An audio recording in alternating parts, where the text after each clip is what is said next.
If you haven't watched my video on everything we ate in Mexico part 1, please be sure to check it out as I talk about all the yummy restaurants we visited in Cancun, as well as a few surprisingly non-Mexican dishes, including a really memorable meal.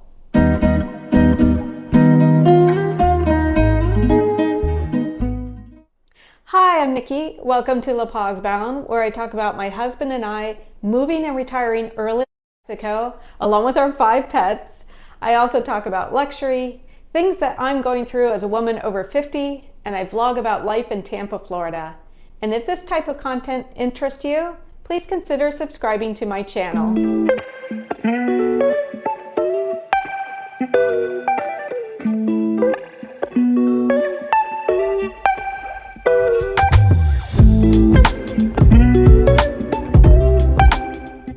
So let's get into today's topic, Everything We Ate in Mexico Part 2, which covers everything we ate in Playa del Carmen and Isla Mujeres. So even though our hotel was booked in advance for Cancun, we winged it when it came to Playa del Carmen and Isla Mujeres. And we did this because we went on this trip with the sole purpose of obtaining our temporary Mexican residency cards. We weren't sure if we'd be able to get the cards on the same day, so we needed to stay flexible with our plans and not book anything outside of Cancun until we had finished the business that we had come there for. So luckily, we were able to get our one and the same person affidavit done on Monday as we had planned, and our residency cards on Tuesday as planned, which left the rest of the week open. Seeing as our hotel and flight were a package deal and we were traveling during spring break, we decided to eat the cost and keep our Cancun hotel for the duration of the week while we stayed in Playa del Carmen and Isla Mujeres for 2 of the 6 nights we were in Mexico. I had also booked a dental appointment for Wednesday, April 2nd, as I wanted to get my tooth checked out and see if I could also get a cleaning. But we had a bit of a dilemma when it came to transportation to and from Playa del Carmen. We knew we could get an Uber in Cancun from our hotel to the dentist, but once in Playa del Carmen, Ubers were no longer a possibility. They're just not allowed in Playa del Carmen.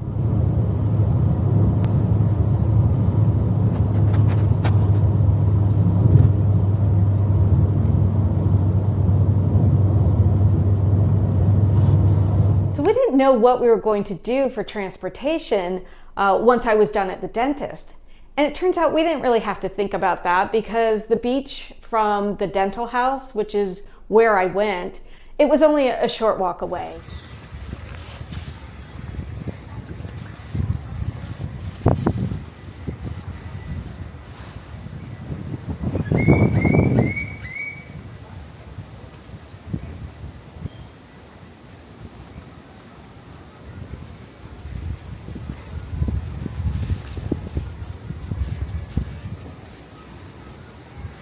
And if you want to hear more about my dental visit, check out my 24 hours in Playa del Carmen video, which I'll link below. After walking down the tree-lined street that was a mix of beautiful residential condos as well as a ton of restaurants, we decided to take a look at the beach first before getting something to eat. And we were so disappointed with the amount of seaweed that was pushing up onto the shore. It was making it really hard to get to the clear blue water.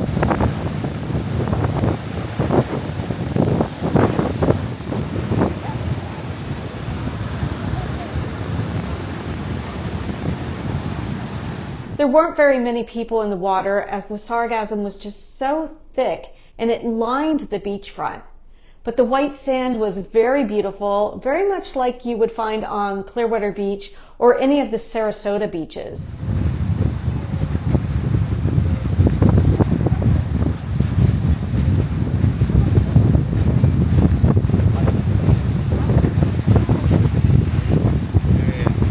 So we turned around and we headed back toward the restaurants on that same tree-lined street. And by this point, we were starving, and we knew whatever we chose was probably going to be touristy. We were close to Fifth Avenue, and we were close to the beach. We chose a place called La Vagabonda.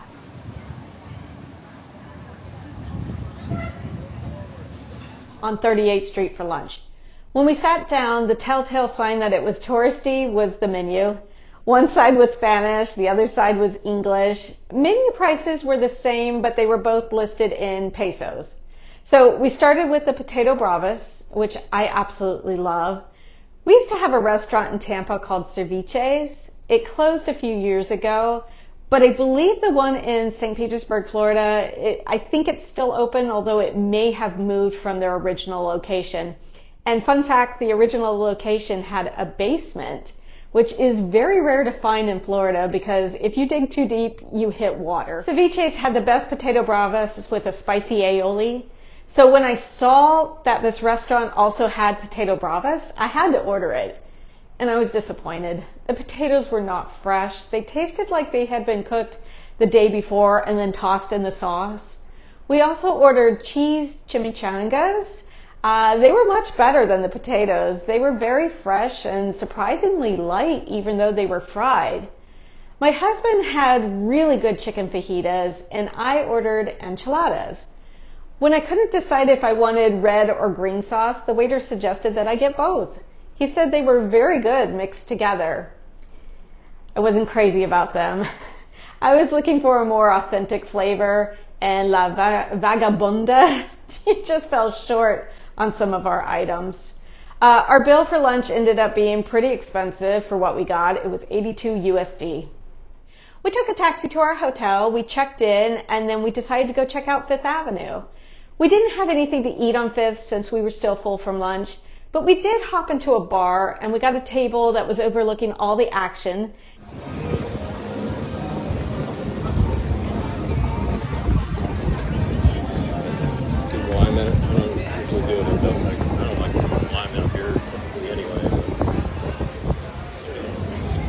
Ended up ordering beers and mojitos, which were very good. Fifth Avenue kind of reminded me of Ybor City in Tampa, which is quite lively, especially at night. We knew Fifth Avenue was going to be touristy from the videos that we had watched before going there, and it definitely lived up to its hype.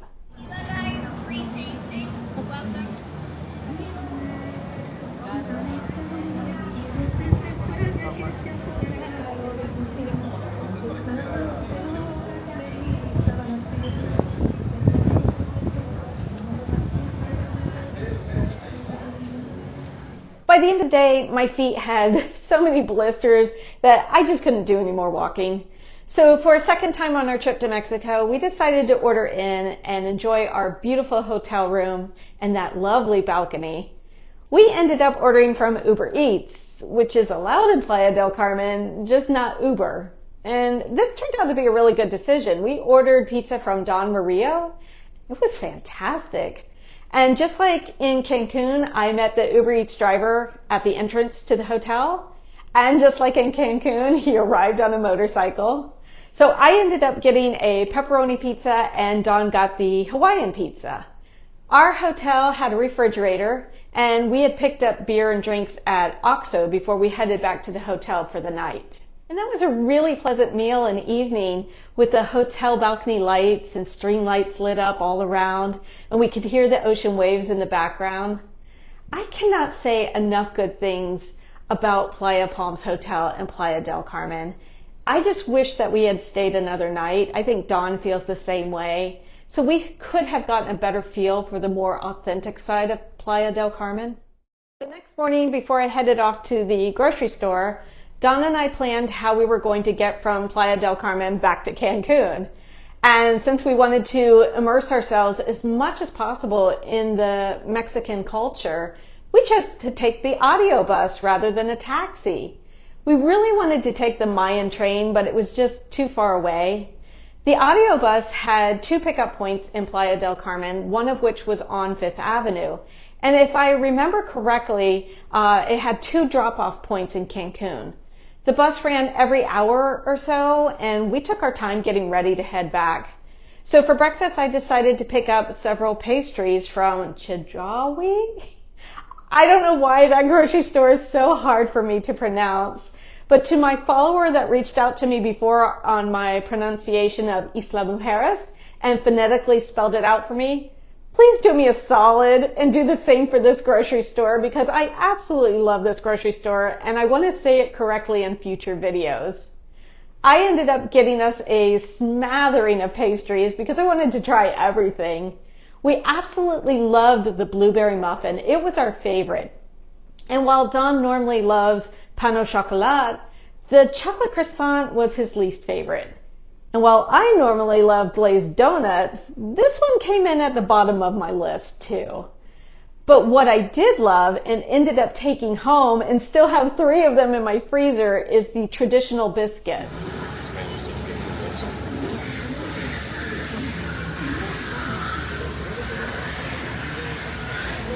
It was kind of like a cross between an English muffin and a biscuit with just a touch of sweetness. It was great by itself, and I've also toasted them, and they are equally great that way too. I also wanted to try a hoagie roll, which was amazing and would definitely work for ham and cheese sandwiches. So big thumbs up to the pastries in Mexico.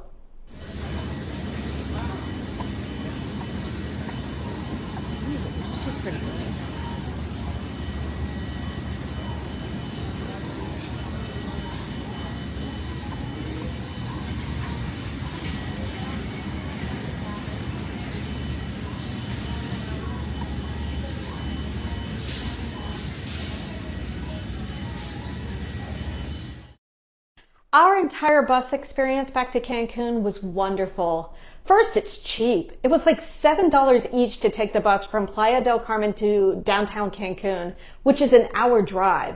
So very, very economical. Purchasing tickets at the bus station, that was a breeze.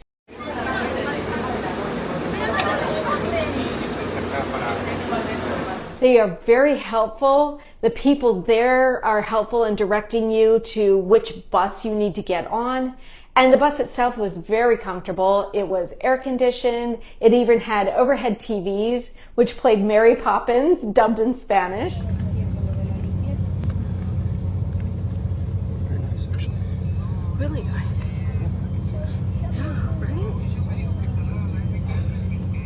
Don and I felt it was the most economical and enjoyable way to get around Quintana Roo. So after a little bit of a detour, our bus dropped us off in downtown Cancun, and we were starving. And then we saw the familiar golden arches.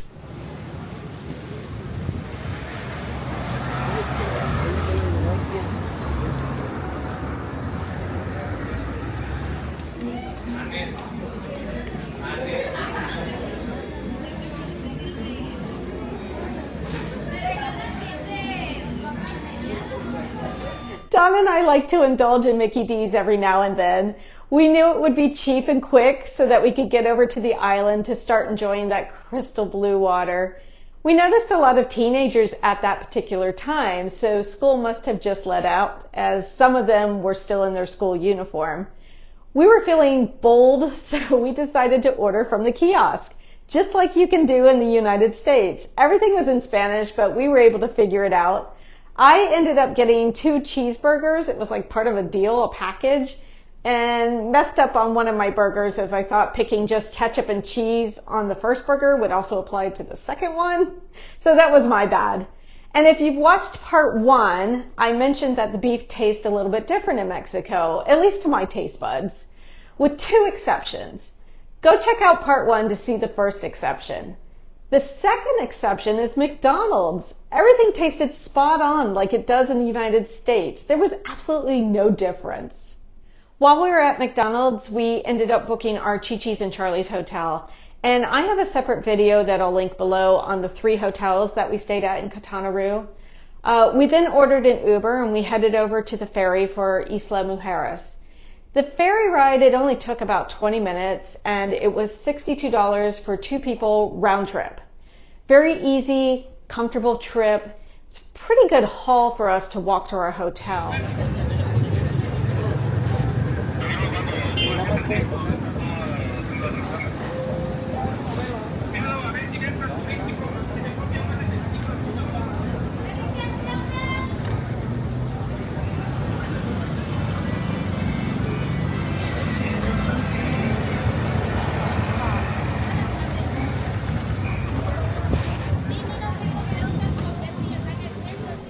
And once we checked in, we grabbed some drinks at the hotel bar, and then we pretty much just camped out for the remainder of the afternoon at that hotel bar because all the free loungers were already occupied for the day. So I would say the drinks at Chi-Chi's and Charlie's, they weren't that great, and neither was the food. And since I was on my newfound coconut shrimp kick, I decided to get an order from the bar. It was just okay. The coconut shrimp at our Cancun hotel, much better. But to be honest, we didn't book this hotel for its food. We booked it because it was at the north end of the island with an incredible beach that I just couldn't get enough of. Once the sun set, Don and I headed out for some dinner. Most of the shops and the places that were on the same street as our hotel, they had closed up for the day, so we weren't really sure where we were going to find dinner. We found a side street that was still open, and we decided to check out some souvenirs, and then we kept going down that side street, and I'm really glad that we did because we turned down the next street and it ended up being Restaurant Row.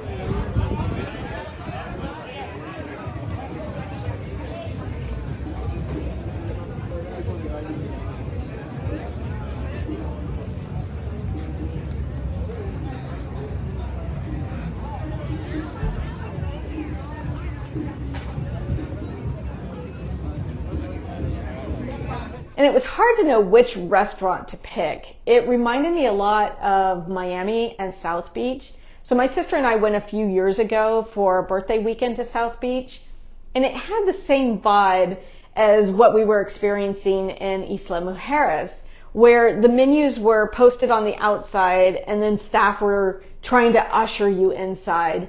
So we ended up stopping at Lola Valentine.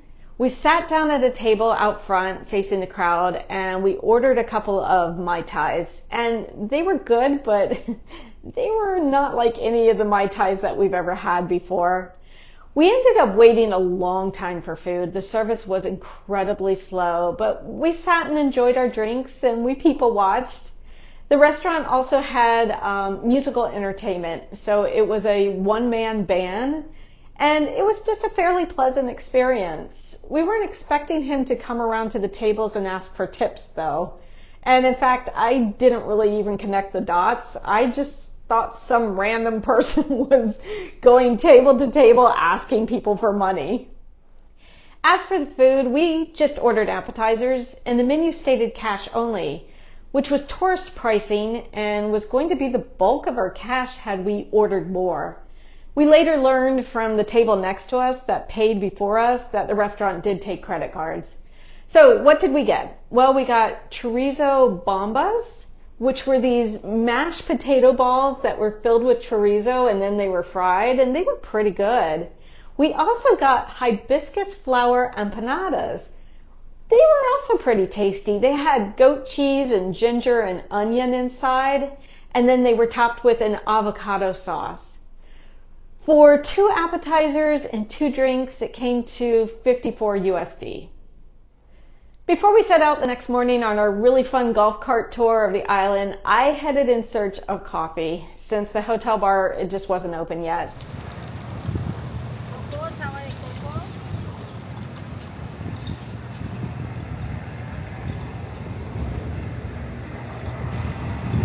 I had a really hard time finding coffee, but I found people willing to give me a massage early in the morning, more so than a cup of coffee. A couple of restaurants close to the hotel, they wanted you to sit down for a full breakfast.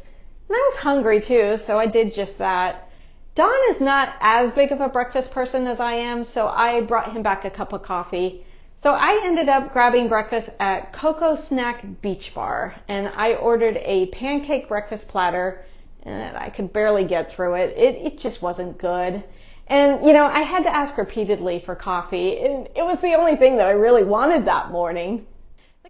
We got ourselves ready, we checked out of the hotel, and we checked some pricing on a couple of golf cart vendors, and they all wanted around the same amount. It was like $80 for the day. But we thoroughly enjoyed getting around the rest of the island on the golf cart. It was really easy to maneuver and to go pretty much everywhere on the island.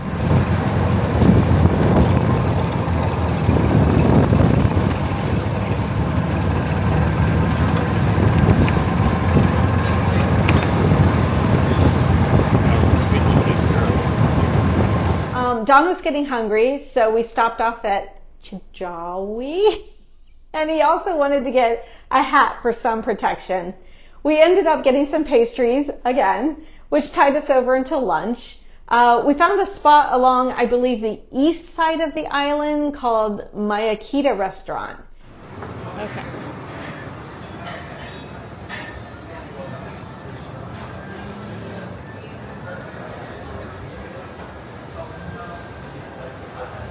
Really cute place. It had swings and tables that overlooked the water. The bathroom sink outside of the toilets had water flowing from conch shells. This was our last full day in Mexico. I was just craving pasta, so I ended up getting shrimp pasta, and it was all right. But Don got grouper with grilled veggies and rice, and he absolutely loved his dish. So there you have it. Everything that we ate in Playa del Carmen and Isla Mujeres. Thank you for watching. Please consider liking and subscribing if you enjoyed this content, as it helps my channel grow. Until next time, hasta luego, my friends.